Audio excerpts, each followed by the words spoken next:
बंदो चरण सरोज गुरु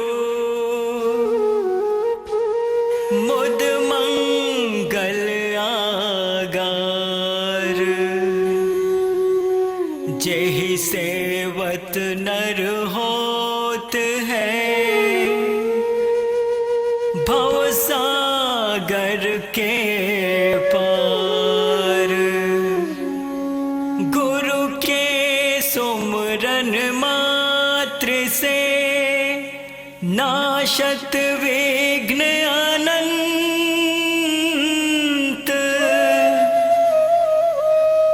तासे सर्व आरंभ में ध्यावत है सब संत।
जरा इतना बता मेरे साहिब, जरा इतना बता मेरे साहिब, वो तेरा जलवा कहाँ पर नहीं है, वो तेरा जलवा कहाँ पर नहीं है, वो तेरा जलवा तेरा जलवा तेरा जलवा तेरा जलवा तेरा जलवा तेरा जलवा तेरा जलवा तेरा जलवा।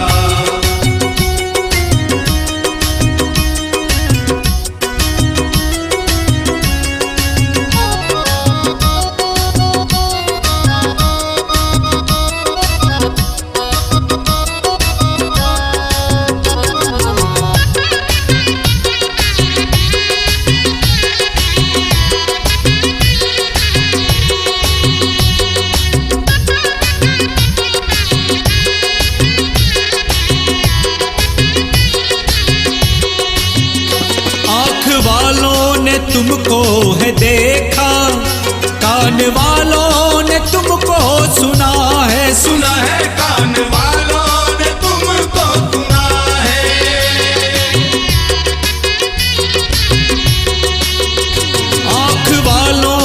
तुमको है देखा, कान वालों ने तुमको सुना है, सुना है कान वालों ने तुमको सुना है। ओ तेरा जलवा उसी ने है देखा, ओ तेरा जलवा उसी ने है देखा, ओ जिनकी आंखों पे पर्दा नहीं है। जरा इतना बता मेरे साहिब, वो तेरा जलवा कहाँ पर नहीं है। ओ तेरा जलवा तेरा जलवा तेरा जलवा तेरा जलवा तेरा जलवा तेरा जलवा तेरा जलवा तेरा जलवा।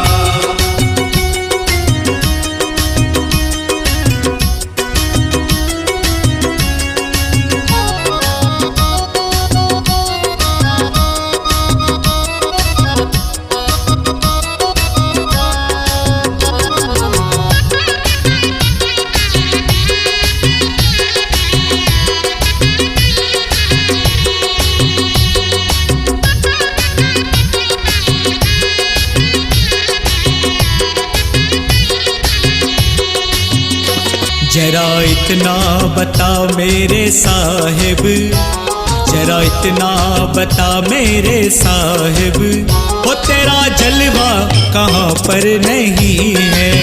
वो तेरा जलवा कहाँ पर नहीं है।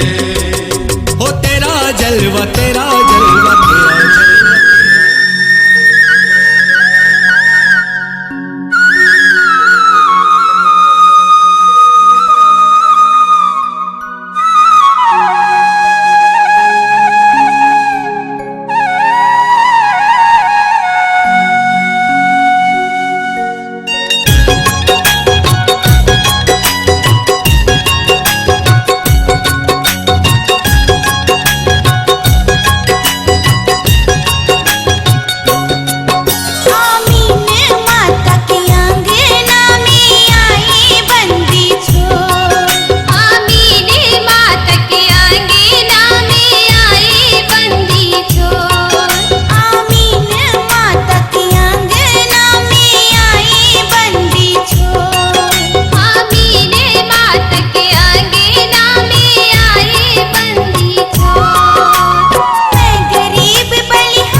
बड़े ही हर्ष की बात है, छत्तीसगढ़ राज्य की राजधानी रायपुर में 5 दिवसीय वंश गद्दी के 500 वर्ष पूर्व होने पर ये पंच शताब्दी महोत्सव आज से प्रारंभ हो रहा है। इस पावन अवसर पर परम पूज्य पंच हुजूर प्रकाश मीनाम साहब हम सब के बीच में विराजमान हैं।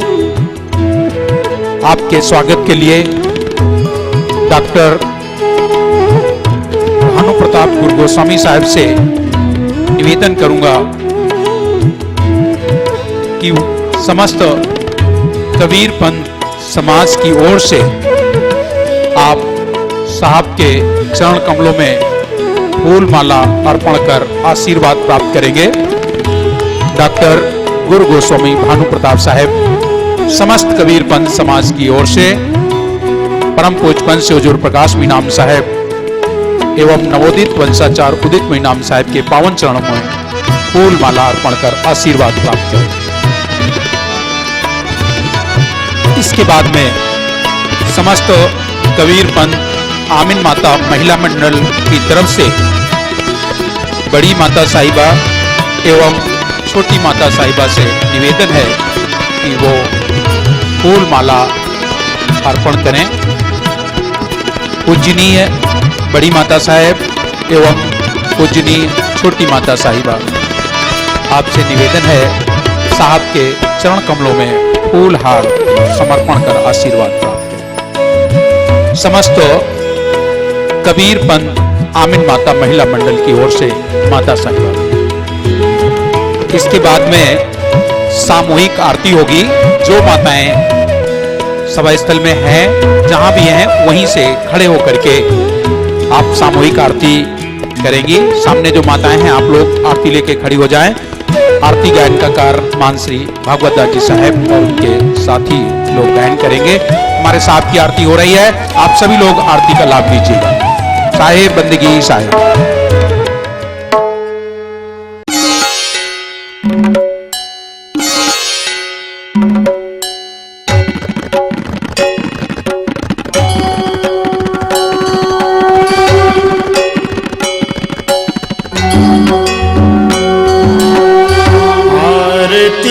सत्य नाम की कीजिए, आरती सत्य नाम की कीजिए, आरती सत्य नाम की कीजिए, आरती सत्य नाम की कीजिए।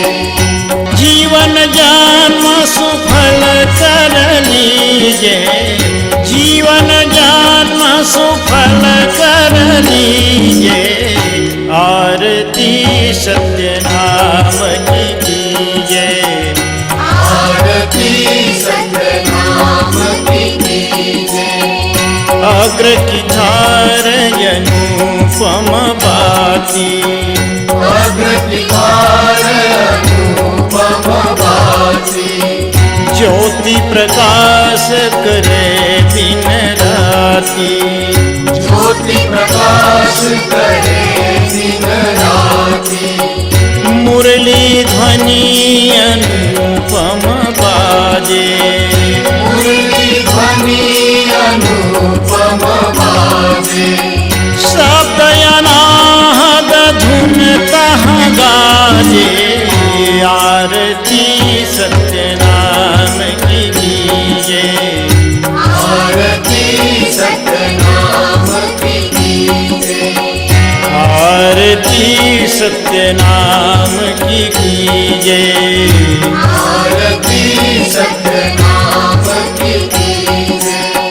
त्रिकुटी संगम झलके हीरा, त्रिकुटी संगम झलके हीरा, चरण कमल चित राखो शरीरा, चरण कमल चित राखो शरीरा, सत सुप्रेत आरती चित दीजे, सत सुकृत आरती चित दीजे, तन मन धन हिन छावर दीजे, आरती सत्य नाम की कीजिए।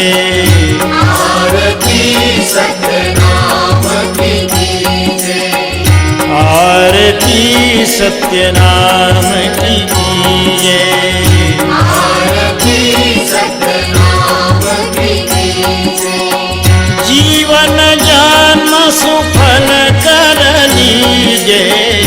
जीवन जन्म सुफल कर लीजिए। आरती सत्य नाम की कीजिए। आरती सत्य नाम की कीजिए। आरती सत्य नाम की कीजिए। गुरु दुखित तुम बिन रटहु द्वारे, प्रगट दर्शन दीजिए। गुरु स्वामी या सुन विनती मोरी, बलि जाओ विलम्ब न कीजिए। गुरु नैन भरी भरी रहत हेरो, निमिष नेह न छोड़िए। गुरु बाह दीजे बंदी छोर, समरथ अब के बंध छुड़ाइए।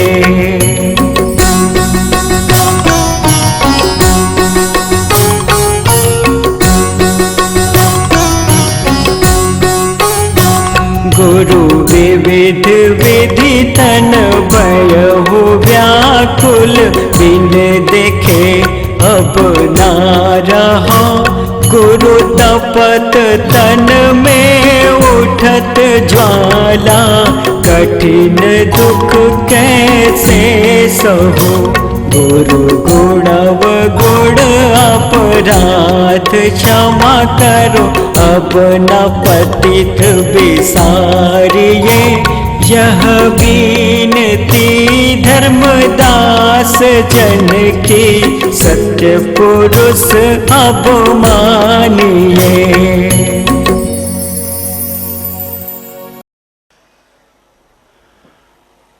सतगुरु आए लोक से, देह धरे जगाए।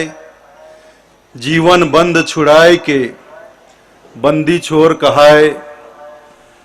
बंदी छोर कहाइया, बलक सहर मझार। बंधन छूटे भेक का, धन धन कहे संसार। सतगुरु की महिमा अनंत, अनंत किया उपकार। लोचन अनंत उघाड़िया, अनंत दिखावन हार।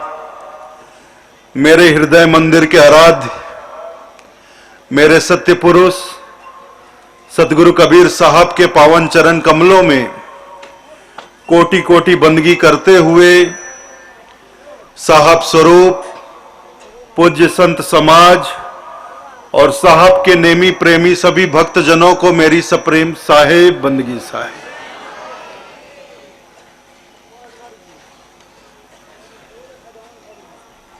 सतगुरु की असीम कृपा से आज वह क्षण हमारे जीवन में आ ही गया, जिसका हमें वर्षों से इंतजार था। सन 2000 में मध्य प्रदेश से अलग होकर हमारा यह सुंदर सा छोटा सा छत्तीसगढ़ राज्य अलग हुआ, नया छत्तीसगढ़ राज्य बना। तब से छत्तीसगढ़ में निवास करने वाले तमाम कबीरपंथियों की, साहब के नेमी प्रेमी भक्तों की हार्दिक इच्छा थी कि हमारे छत्तीसगढ़ की राजधानी रायपुर नगर में कबीर पंथ का एक सुंदर समारोह आयोजित हो। और देखिए आज यह सौभाग्य का क्षण छत्तीसगढ़ राज्य बनने के 14 बरस बाद हमें प्राप्त हुआ है। और यह हमारे सदगुरु हमारे साहेब की कृपा का फल है, क्योंकि उन्हीं से सब होता है। कर्ता पुरुष वही हैं, हम तो निमित्त मात्र हैं। हम क्या कर सकते हैं, हमसे क्या हो सकता है। साहेब से सब होता है, बंदे से कछु नाही। राई से पर्वत करे, पर्वत राई माही। साहब से ही सब होता है। जब साहब की इच्छा हुई, जब साहब ने चाहा, तभी यह सब हुआ। हम अगर सोचें, हम अगर कहें कि हमने यह सब कुछ किया, तो ये हमारी भूल होगी। जो होता है साहब से ही होता है, साहब की कृपा से होता है। तो आज जो कुछ भी हो रहा है हमारे छत्तीसगढ़ की राजधानी रायपुर नगर में, कबीर पंथ का यह समारोह हो रहा है, तो साहब की, हमारे सदगुरु की इच्छा और उनकी कृपा से ही हो रहा है। उनके आशीर्वाद से हो रहा है। साहब ने, हमारे सदगुरु ने हमें निमित्त बनाया। साहब ने हम पर कृपा की कि उनके पंथ, उनके सत धर्म कबीर पंथ के सुंदर समारोह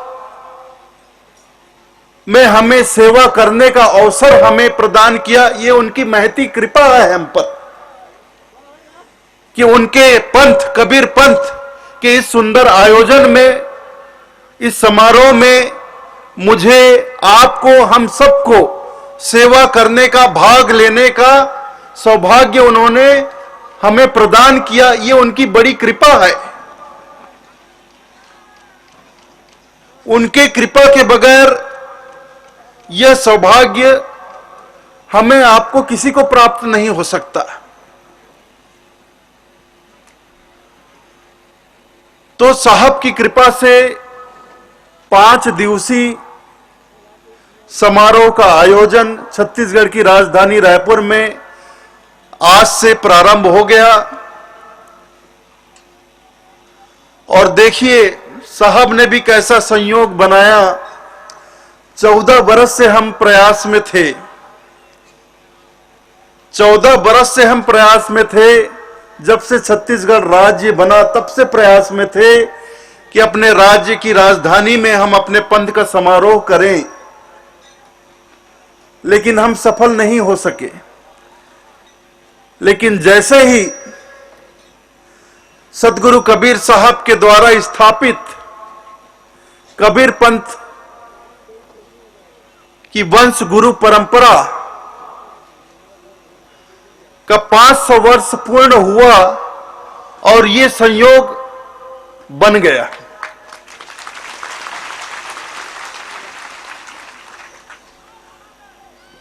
संवत 1570 सारा चूड़ामणि गादी बैठारा। अहो चूड़ामणि बैठो आई, दृढ़ता होय करो गुरुआई। चूड़ामणि है पंथ के राजा, इनके हाथ जीव को काजा।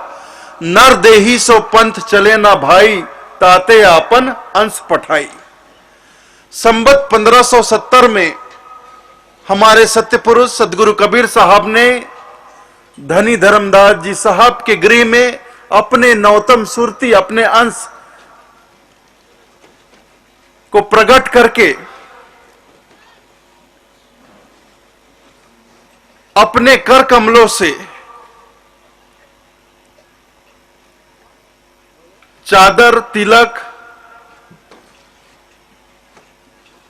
से सुशोभित करके वचन मुक्तामणि नाम साहब को कबीर पंथ का प्रथम पंथाचार्य पंथश्री नियुक्त किया। वह वर्ष था संवत 1570 और वर्तमान में वर्ष चल रहा है संवत 2071। इस वंश गुरु परंपरा को पूरे 500 वर्ष हो चुके। 500 वर्ष पूर्ण हो चुके। ये हमारे लिए, हम सब के लिए, इस कबीर पंथ के लिए एक बहुत ही गौरवपूर्ण क्षण है, बहुत बड़े सौभाग्य की बात है। किसी परंपरा का निर्बाध रूप से 500 वर्ष पूर्ण कर लेना, 5 वर्ष नहीं, 15 वर्ष नहीं, 50 वर्ष नहीं, 100 वर्ष नहीं, 500 वर्ष पूर्ण कर लेना बहुत बड़े सौभाग्य की बात है।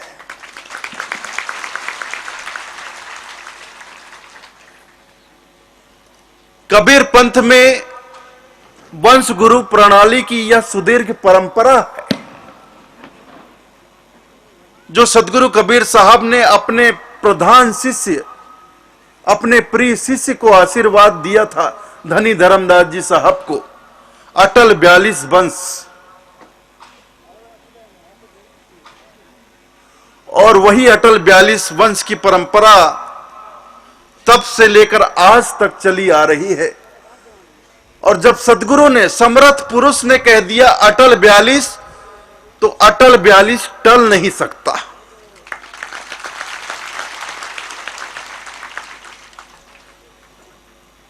ब्रह्मांड पलट सकता है, दुनिया भर की बातें टल सकती है, लेकिन जो स्वयं सत्पुरुष हैं उनके वचन नहीं टल सकते, उनकी वाणी नहीं पलट सकती। जब उन्होंने कह दिया अटल 42, तो 42 अटल होगा, 42 पूरा होकर रहेगा।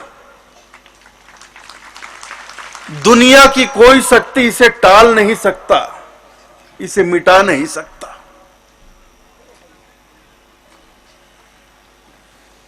यह सदगुरु कबीर धर्मदास वंशावली जो गुरु परंपरा है, जो विगत 500 वर्ष से चलती आ रही है, इस परंपरा के अब तक 15 संवाहक हो चुके। समर्थ मुक्तामणि नाम साहब प्रथम हुए, उनके पश्चात परम पूज्य पंचश्री हजूर सुदर्शन नाम साहब हुए, द्वितीय वंश गुरु। फिर तृतीय वंश गुरु परम पूज्य पंचश्री हजूर कुलपति नाम साहब हुए। चतुर्थ वंश गुरु पंचश्री हजूर प्रमोद गुरु बालापीर साहब हुए। पांचवें वंश गुरु पंचश्री हजूर केवल नाम साहब हुए। छठे वंश गुरु पंचश्री हजूर अमोल नाम साहब हुए। सातवें वंश गुरु परम पूज्य पंचश्री हजूर सूरत स्नेही नाम साहब हुए। आठवें वंश गुरु परम पूज्य पंचश्री हजूर हक नाम साहब हुए। नौवें वंश गुरु परम पूज्य पंचश्री हजूर पाक नाम साहब हुए। 10वें वंश गुरु परम पूज्य पंचश्री हजूर प्रगट नाम साहब हुए। 11वें वंश गुरु परम पूज्य पंचश्री हजूर धीरज नाम साहब हुए। और 12वें वंश गुरु परम पूज्य पंचश्री हजूर उग्र नाम साहब हुए। 13वें वंश गुरु परम पूज्य पंचश्री हजूर दया नाम साहब हुए। 14वें वंश गुरु हमारे गुरुदेव परम पूज्य पंचश्री हजूर गिरिंद मुनि नाम साहब हुए। उनके पश्चात इस परंपरा का संवाहक मैं बना। मेरे गुरुदेव ने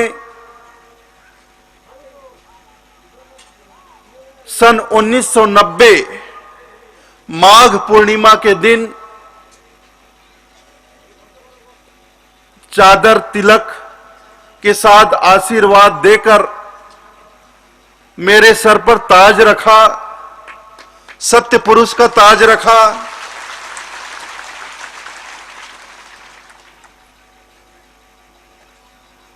और इस परंपरा का मुझे नया संवाहक नियुक्त किया। गुरुदेव के लोक गमन के पश्चात 1992 से मैंने अपना कार्यभार संभाला। तब से लेकर आज तक मैं हमारे सत्य पुरुष, हमारे सदगुरु के इस सत धर्म कबीर पंथ की सेवा के साथ साथ इस पंथ का प्रचार और प्रसार करता आ रहा हूं। अब आप देख रहे हैं कि इस परंपरा के अगले जो संवाहक होंगे उनका आविर्भाव हो चुका है। अभी थोड़ी देर पहले मेरे पास बैठे हुए थे। अभी ये तैयार हो रहे हैं, कुछ ही वर्षों में तैयार हो जाएंगे। फिर इस परंपरा का निर्वहन इनके द्वारा होगा। जैसे आप लोग आज तक इस परंपरा के 15 पीढ़ी को निभाते आए, आपकी आगे आने वाली पीढ़ी इनको निभाएगी और ये उनको निभाएंगे।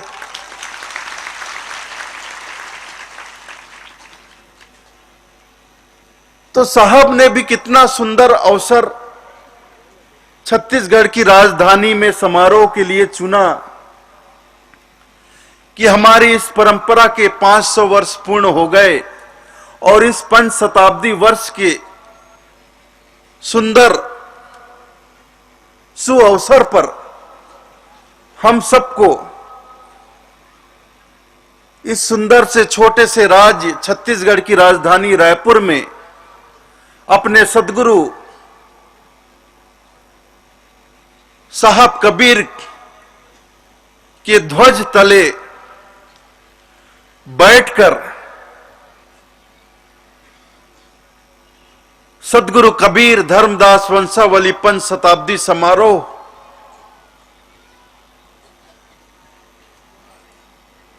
के लाभ का, आनंद का सौभाग्य हमें प्राप्त हो रहा है। आज इस समारोह का प्रथम दिवस हम कबीर धर्मनगर दामाखेड़ा, जो वर्तमान में इस वंश गुरु परंपरा का मुख्यालय है, वहां से अपने कबीर पंथ के प्रतीक, हमारे पंथ का जो ध्वज है जिसे हम निशान कहते हैं, उसे एक रैली के रूप में लेकर रायपुर नगर तक आए।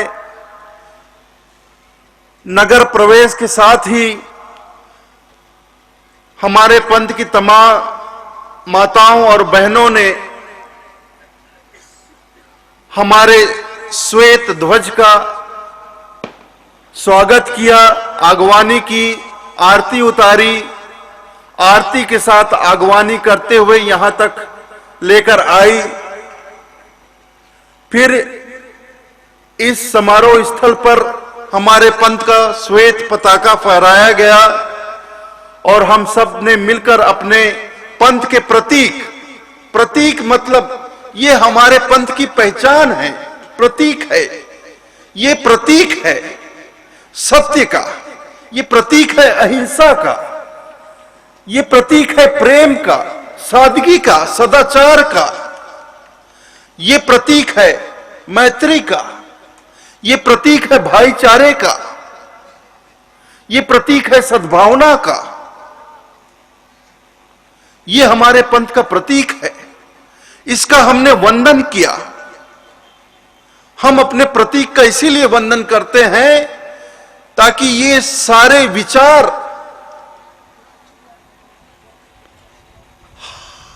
हर वक्त हमेशा हमारे हृदय में बना रहे। सत्य, अहिंसा, प्रेम और शांति, सद्भावना, सद्व्यवहार, सादगी, सरलता, सहजता,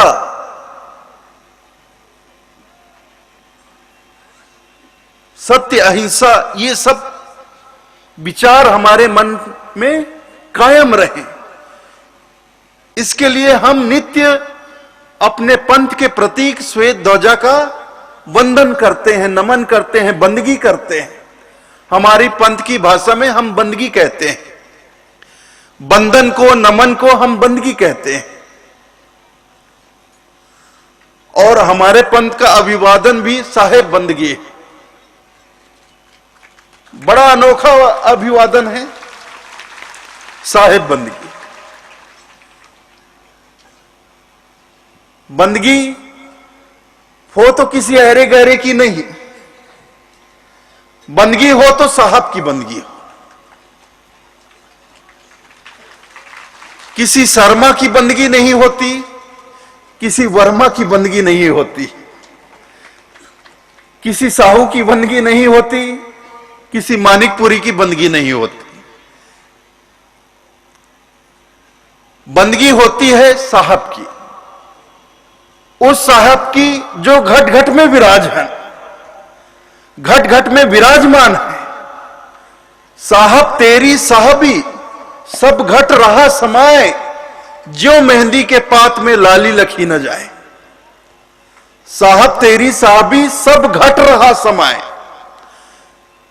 साहब की साहबी सब घट में समाई हुई है। सब घट मतलब सब घट, चाहे वह बच्चा हो, जवान हो, वृद्ध हो, गृहस्थ हो, विरक्त हो, संत हो, मानव हो, पशु हो, पक्षी हो। सब घट मतलब सब घट। शरीर के ढांचे में फर्क है, अंतर है, लेकिन उस शरीर के अंदर जो जीव बैठा हुआ है वह तो साहब का ही अंश है, ईश्वर का ही अंश है, परमात्मा का ही अंश है, ब्रह्म का ही अंश है। और ब्रह्म का अंश ब्रह्म ही होता है, साहब का अंश साहब ही होता है, ईश्वर का अंश ईश्वर ही होता है। जैसे सोने का अंश सोना ही होता है।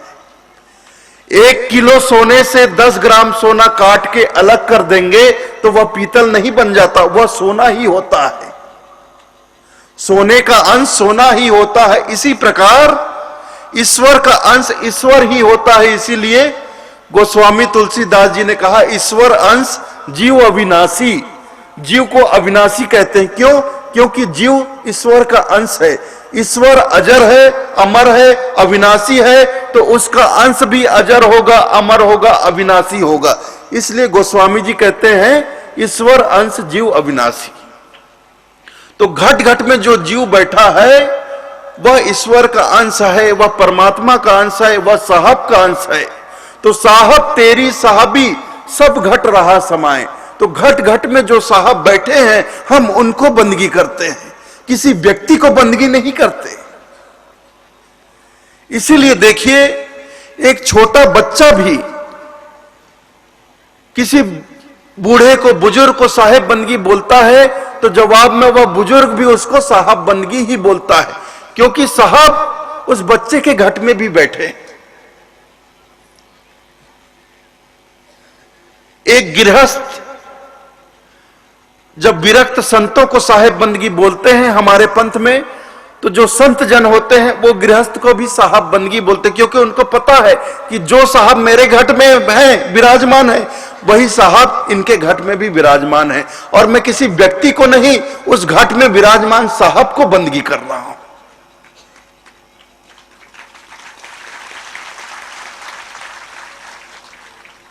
तो यह हमारे पंथ का सुंदर अभिवादन है, बंदगी करना। बंदगी करते हैं। और देखिए, बंदगी साहब की होती है। इसलिए मैं आप लोगों से सदा निवेदन करूंगा, साहब बंदगी बोलने में कभी लज्जा ना करिएगा, शर्म ना करिएगा। दुनिया में इससे सुंदर अभिवादन दूसरा नहीं मिलेगा आपको, दूसरा नहीं मिलेगा। आजकल की नई पीढ़ी, नए बच्चे जो हैं, न्यू जनरेशन है, उनको साहेब बंदगी बोलने में शर्म आती है। हाय, हेलो, बाय, ये चल रहा है। वो दुनिया भर को हाय देते हैं, जा तुझे मेरी हाय लगे, हाय मर मुआ हाय।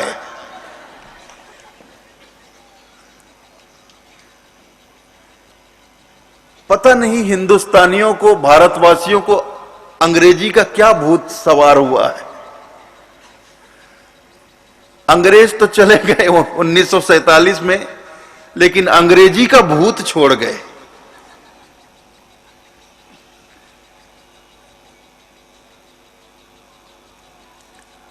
मां को मां नहीं कहते, पिता को पिता नहीं कहते, क्योंकि जिंदा ही नहीं छोड़ा तो कहे कैसे। मां हो गई मम्मी और पिता हो गए डैड, दोनों मर गए, दोनों को मार डाले। पिताजी को डैड कर दिया और जो मां है उसको मम्मी बनाकर रखे। मिस्र में पिरामिड जो है, पिरामिड के अंदर पुराने जो वहां के राजा होते थे, वो जब मर जाते थे तो उस शव को, मुर्दे को हजारों साल तक सुरक्षित रखने के लिए मम्मी बनाई जाती थी। अब उसका कुछ है केमिकल, कुछ ऐसे पदार्थ है जिसका लेप किया जाता है, लपेटा जाता है, बांधा जाता है, तो ये शरीर जो है मरने के बाद भी हजारों साल तक मर जाता है, जिंदा नहीं होता दोबारा, लेकिन ये शरीर सड़ता नहीं है, गलता नहीं है, हजारों साल तक सुरक्षित रहता है। उसको कहते हैं मम्मी। तो अपनी मां को बना दिया मम्मी और पिताजी को बना दिया डेड।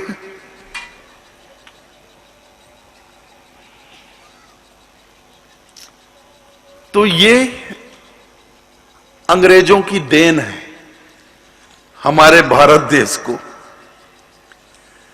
भाई जब मुझे हिंदी आती है, आपको हिंदी आती है, तो हम अपनी भाषा, अपने देश की भाषा, अपने भारत की भाषा, अपने हिंदुस्तान की भाषा छोड़कर विदेश की भाषा में क्यों बात करते हैं?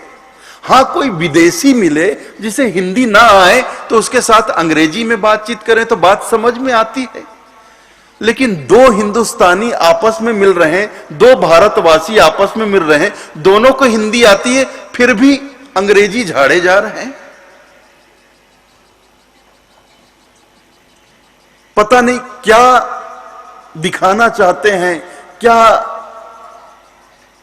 मतलब संदेश देना चाहते हैं, मेरी समझ से बाहर है। और भाई मुझे तो अंग्रेजी आती नहीं, इसलिए कभी मैं बोलता नहीं, क्योंकि अंग्रेजी मैंने पढ़ा ही नहीं।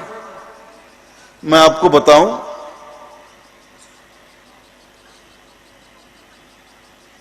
जब मैं पढ़ता था तब कक्षा 6 से अंग्रेजी की पढ़ाई शुरू होती थी।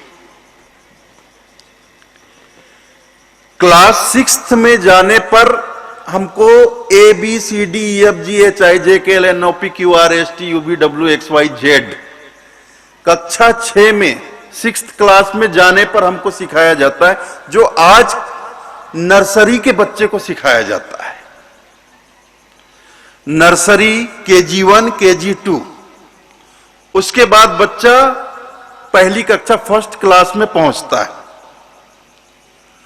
और जब मैं पढ़ता था उस वक्त क्लास 6th, 7th, 8th, 6ठी, 7वीं, 8वीं सिर्फ 3 साल अंग्रेजी पढ़ाई जाती थी। उसके बाद हाई स्कूल में हम चले जाते थे। तब हाई स्कूल 3 साल का होता था, उस समय हायर सेकेंडरी नहीं था, 10+ नहीं था। कक्षा 11वीं में, 11th में बोर्ड का एग्जाम होता था, उसे मैट्रिक कहा जाता था। मैट्रिक की परीक्षा बोली जाती थी। मैट्रिक पास करके सीधे हम कॉलेज में चले जाते थे। अब तो 10+ है, 10th का एग्जाम देने के बाद फिर हम 2 साल और पढ़ाई करते हैं, फिर 12th का बोर्ड का एग्जाम देते हैं, उसके बाद कॉलेज में जाते हैं। तब नहीं था। तो देखिए, जब मैं पढ़ता था उस समय क्लास 6 में हमें ABCD सिखाया जाता है, जो आजकल नर्सरी के बच्चों को सिखाया जाता है, और क्लास 7 में हमें अंग्रेजी में वो पढ़ाया जाता था जो आज KG1 के बच्चों को पढ़ाया जाता है, और क्लास 8 में 8वीं में उस वक्त हमें वो पढ़ाया जाता था जो आजकल KG2 के बच्चों को पढ़ाया जाता है, और 9th हाई स्कूल में जाने के बाद ऑप्शन आ जाता था कि तुम्हें इंग्लिश लेना है कि संस्कृत लेना है, कंपलसरी नहीं था। और ज्यादातर बच्चों को संस्कृत के क्लास में डाल दिया जाता था। उस समय यहां छत्तीसगढ़ के स्कूलों में इंग्लिश के टीचर नहीं मिलते थे, पढ़ाई इतनी लचर थी, मैं बताऊं आपको, शासकीय स्कूल में तो आज भी लचर है। मतलब हम 21वीं सदी में पहुंच गए हैं, लेकिन शासकीय स्कूल में आज भी, शासकीय स्कूल में पढ़ने वाले बच्चों को आज भी अंग्रेजी की शुरुआत क्लास 6 से ही होती है। जो प्राइवेट स्कूलों में, इंग्लिश स्कूलों में नर्सरी क्लास से जो इंग्लिश सिखाई जाती है, वो आज भी सरकारी स्कूल में कक्षा 6वीं से शुरू किया जाता है। तो सरकारी स्कूल में पढ़ने वाले बच्चे प्राइवेट स्कूलों में, इंग्लिश स्कूलों में पढ़ने वाले बच्चों का मुकाबला कैसे करेंगे? गरीबों के बच्चे इंग्लिश स्कूल में पढ़ने वाले बच्चों का मुकाबला कैसे करेंगे? गांव में पढ़ने वाले बच्चे शहर में पढ़ने वाले बच्चों का मुकाबला कैसे, उनके साथ कदम से कदम मिलाकर कैसे चलेंगे? कंधे से कंधा मिलाकर आगे कैसे बढ़ पाएंगे? और एजुकेशन, शिक्षा जो है, एजुकेशन जो है, ये एक तरह से शिक्षा जो है, ये लोकतंत्र का एक स्तंभ है। स्तंभ ना कहा जाए, इसे तो फाउंडेशन कहा जाए, इसे नींव कहा जाए। शिक्षित जनता ही लोकतंत्र देश की शक्ति, ताकत है। और जिस लोकतंत्र देश में शिक्षा व्यवस्था ही इतनी लचर हो, शेक्सपियर का नाम आपने सुना होगा, नाटककार थे। शेक्सपियर ने कहा है लोकतंत्र मूर्खों का देश होता है। अब आप सोचिए क्यों कहा होगा उसने ऐसा। बड़ा विद्वान था, साहित्यकार था, उसने ऐसा क्यों कहा लोकतंत्र मूर्खों का देश होता है?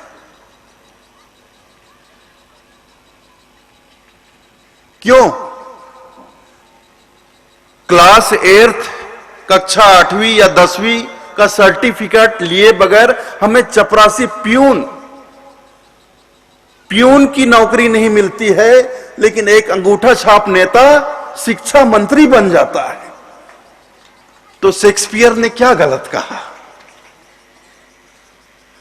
ऐसे देश को मूर्खों का देश कहा तो क्या गलत कहा? तो शिक्षा जो है लोकतंत्र देश का बेस है, प्लेटफॉर्म है, नींव है। हमें अपनी शिक्षा व्यवस्था को बहुत सुदृढ़ करनी होगी।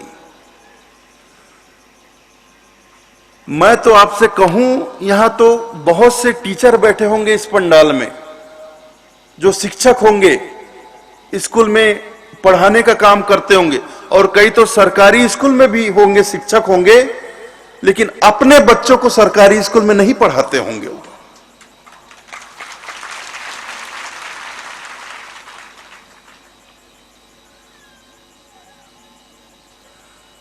मूर्खों का देश, लोकतंत्र को मूर्खों का देश क्यों? सरकारी स्कूल का शिक्षक अपने बच्चे को सरकारी स्कूल में नहीं पढ़ाता, प्राइवेट स्कूल में पढ़ाता है। सरकारी हॉस्पिटल का डॉक्टर अपने परिवार के किसी भी सदस्य का इलाज सरकारी अस्पताल में नहीं करवाता, प्राइवेट हॉस्पिटल में करवाता है। तो शेक्सपियर ने क्या गलत कहा? क्या गलत कहा?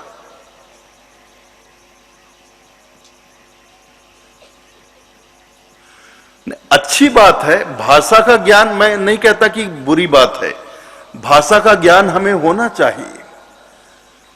अंग्रेजी की पढ़ाई करना, अंग्रेजी की जानकारी रखना, अंग्रेजी बोलना ये गलत है ऐसा मैं नहीं कह रहा हूं, बहुत अच्छी बात है। इससे कम्युनिकेशन बनता है, हम आपस में जुड़ते हैं। जो गैर हिंदी भाषी है, जिनको हिंदी बोलना नहीं आता, अंग्रेजी के माध्यम से हम उनके साथ जुड़ते हैं, उनके साथ हमारा कम्युनिकेशन बनता है। तो मैं गलत नहीं कहता, अंग्रेजी के ज्ञान को गलत नहीं कहता, लेकिन आश्चर्य मुझे इस बात का होता है जब दो हिंदी बोलने वाले आपस में मिलते हैं तो अपनी मातृभाषा को, अपनी राष्ट्रीय भाषा को छोड़कर हम क्यों अंग्रेजी में खटपट करते हैं। कई लोग मेरे साथ अंग्रेजी बोलने लग जाते, मुझे अंग्रेजी कहां आती भैया, मैंने तुम्हें कब कहा कि मुझे अंग्रेजी आती? नहीं आती। और इस बात का मुझे रत्ती भर भी अफसोस नहीं है, बल्कि खुशी है कि मुझे अंग्रेजी नहीं आती। मुझे कोई अफसोस नहीं है कि मुझे अंग्रेजी नहीं आती।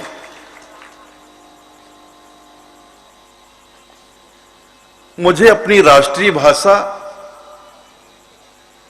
बोलना आता है, मुझे अपनी मातृभाषा छत्तीसगढ़ी बोलना आता, मैं घर में छत्तीसगढ़ी बोलता हूं।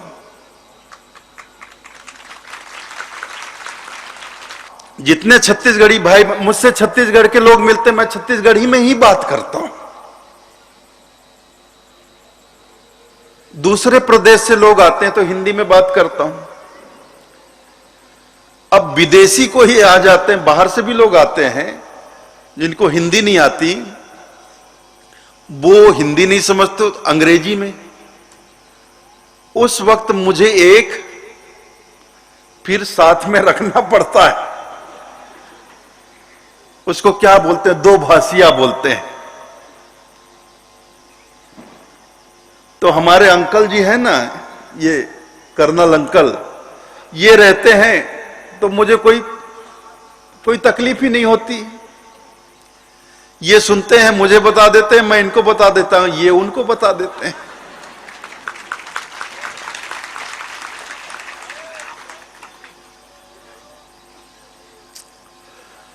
तो बात मैं बंदगी की कर रहा था, ये हमारा अभिवादन है, हमारे कबीर पंथ का अभिवादन है। साहेब बंदगी बोलने में हमें जरा भी शर्म नहीं होनी चाहिए। चाहे हम किसी भी परिवार के सदस्य हों, किसी भी परिवार के बच्चे हों, चाहे हम ग्रामीण हों, गांव में रहने वाले हों, नगर में रहने वाले हों, या महानगर मेट्रो सिटीज में रहने वाले, महानगर में रहने वाले, हमें साहब बंदगी अगर हम कबीरपंथी हैं तो हमें अपना अभिवादन, दो कबीरपंथी आपस में मिले तो साहेब बंदगी तो बोलना ही चाहिए, ना कि हाय हेलो करना चाहिए। अगर मैं कबीरपंथी हूं, आप कबीरपंथी हैं, तो हाय हेलो के बजाय हमें साहब बंदगी ही बोलना चाहिए, हमें साहब की बंदगी करनी चाहिए। आपके घट में जो साहब बैठे हैं मैं उनकी बंदगी करूं, और मेरे घट में जो साहब बैठे उनकी आप बंदगी करो, तो हम दोनों इस तरह से साहब की बंदगी कर लेते हैं, इस तरह साहब की बंदगी हो जाती है। तो जिस अभिवादन में हमारे साहब की बंदगी हो जाती हो, उस साहेब बंदगी को बोलने में हमें क्या शर्म, कैसी लज्जा नहीं होनी चाहिए। तो ये सुंदर समारोह आज प्रारंभ हुआ। औपचारिक घोषणा करना था कि आज से हमारा यह समारोह प्रारंभ हो गया। तो आज तो सब लोग थके हुए हैं, रैली में चलकर आए हैं, फिर यहां आगवानी में चलकर आए, तो ये औपचारिक घोषणा मुझे करनी थी कि इस समारोह का श्री सद्गुरु कबीर धर्मदास वंशावली पंच शताब्दी महोत्सव का आयोजन आज प्रारंभ हो गया, इसका शुभारंभ हो गया। आप सभी दिनों के कार्यक्रम को अपने ध्यान में रखिएगा और इस कार्यक्रम का लाभ के साथ साथ आनंद उठाइएगा। इतना ही कहकर आज्ञा चाहूंगा। सप्रेम साहेब।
सत्य नाम को सुमर के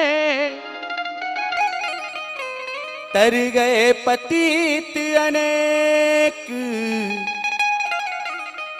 ताको कबहू न छांडिए सत्य नाम की टेक। ताको कबहू न छांडिए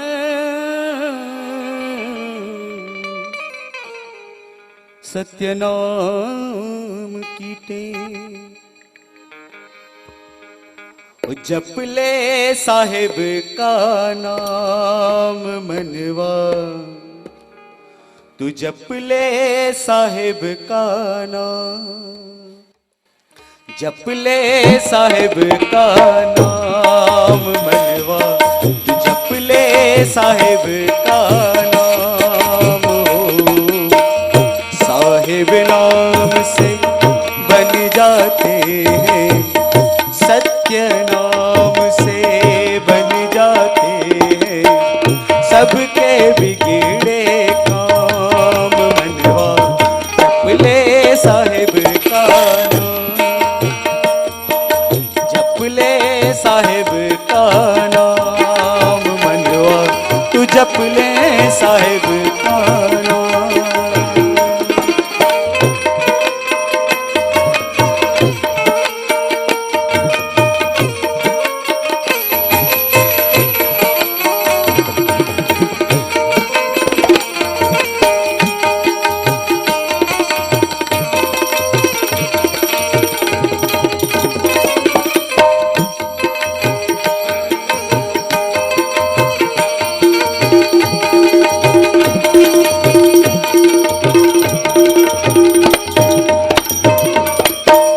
नाम तो वो धन है जो निर्धन को धनवान बनाए, को धनवान बनाए।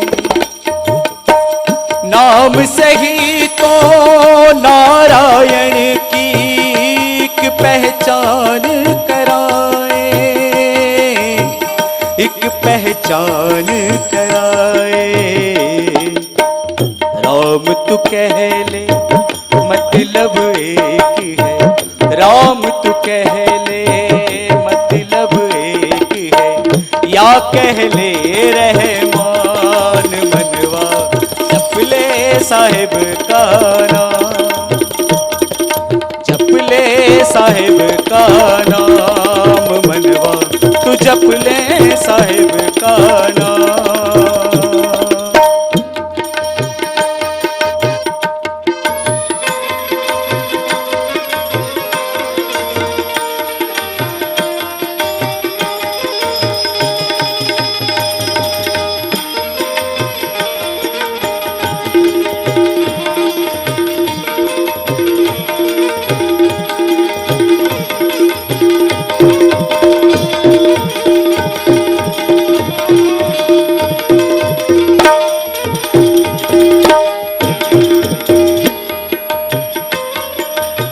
सूरज चांद सितारे पल छिन नदिया काल समंदर,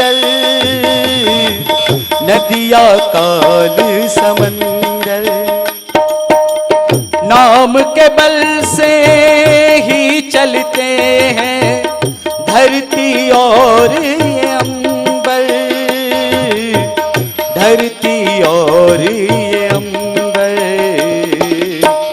नाम ही लेकर दिन उगता है, नाम ही लेकर दिन उगता है, नाम ही लेकर शाम मनवा जप ले साहिब का नाम, जप ले साहिब का नाम मनवा जप ले साहिब का नाम।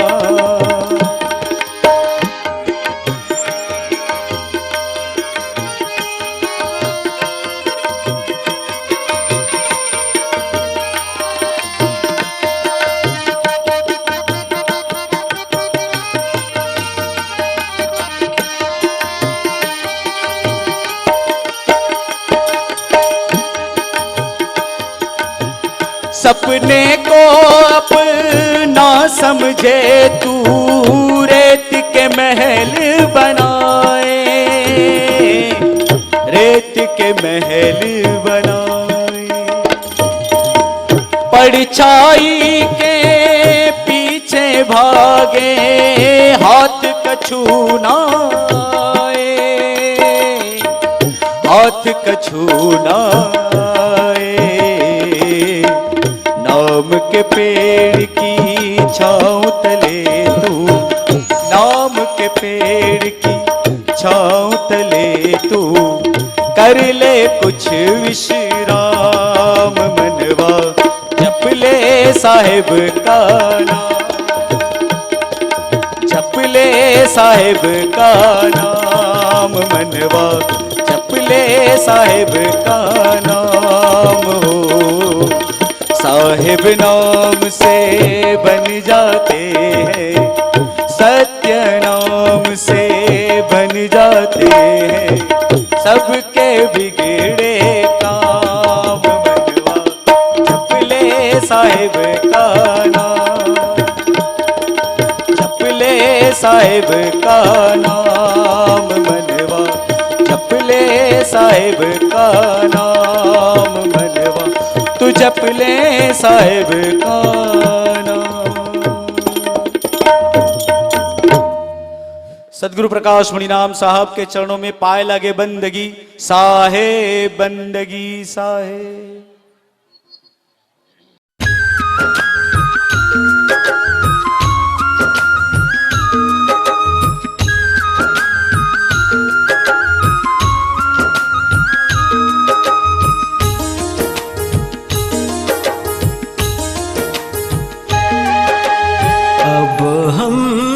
अविगत से चले आए,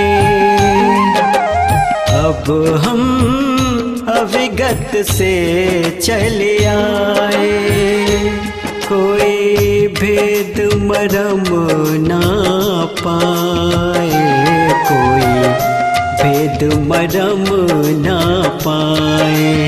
अब हम अविगत से चले आए, अब हम अविगत से चले आए।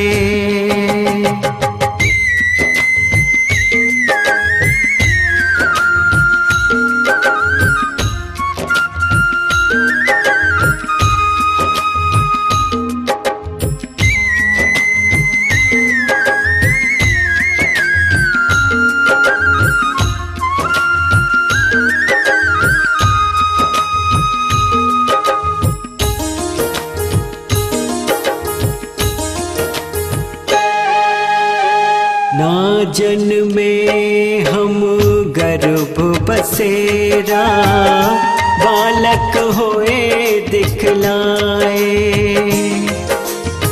ना जन्मे हम गर्भ बसेरा, बालक होए दिखलाए। काशी शहर जले विच डेरा, काशी शहर जल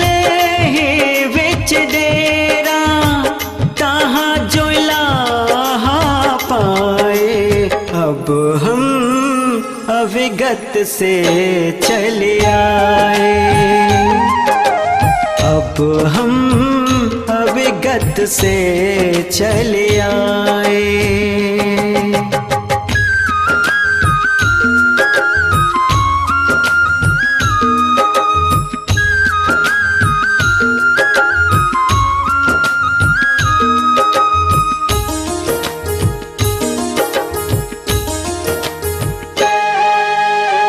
हते विदेह देह धरियाए, काया कबीर कहाए। हते विदेह देह धरियाए, काया कबीर कहाए। वंश हेत हंसन के कारण, वंश हेत हंसन के कारण, रामानंद समझाए। अब हम अविगत से चले आए, अब हम अविगत से चले आए।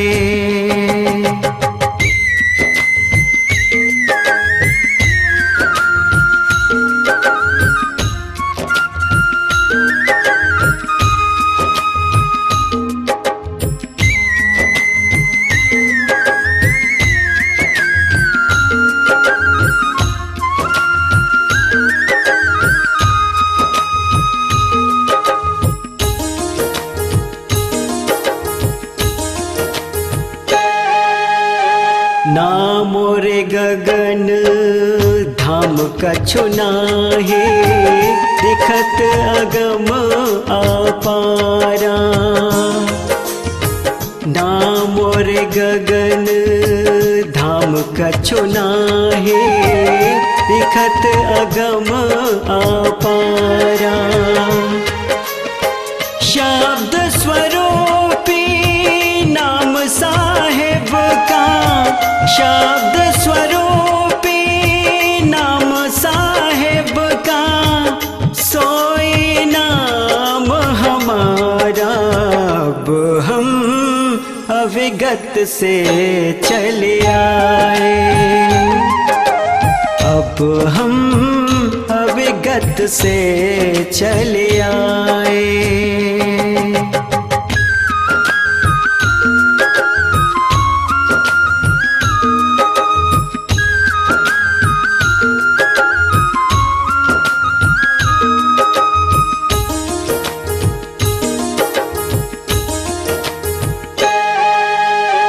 ना हमरे घर मात पिता है, ना हमरे घर दासी।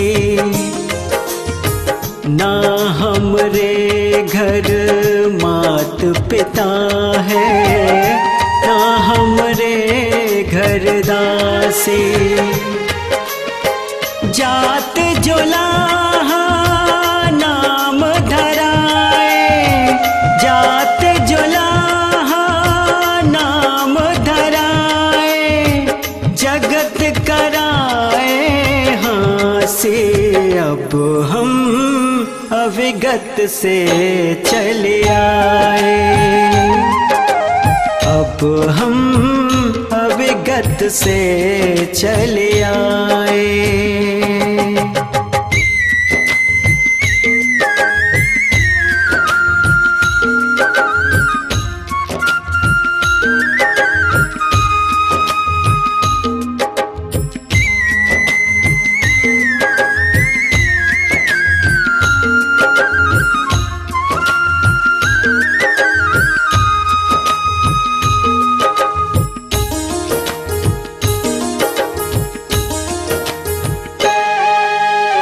ना मोरे हाड़ चामना लो हो, सतनाम उपाशे। ना मोरे हाड़ चामना लो हो, सतनाम उपाशे।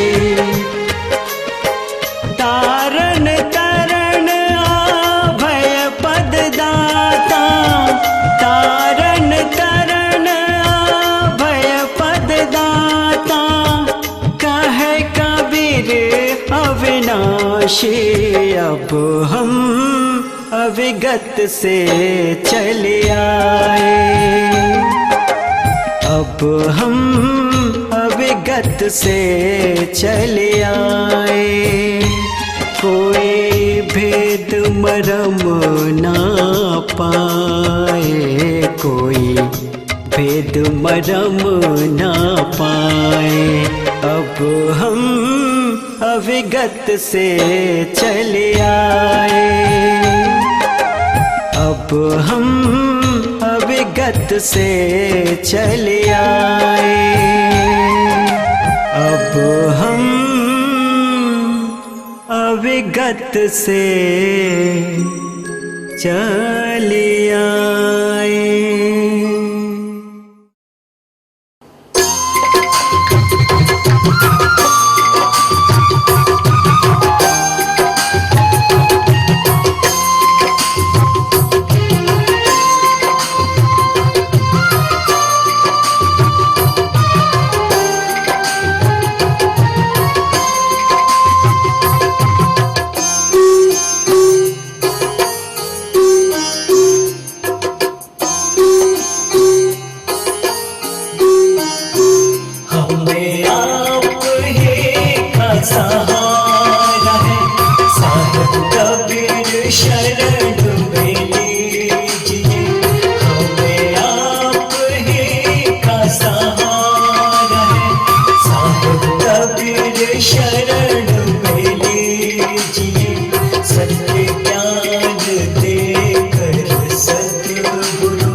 अब अपना ये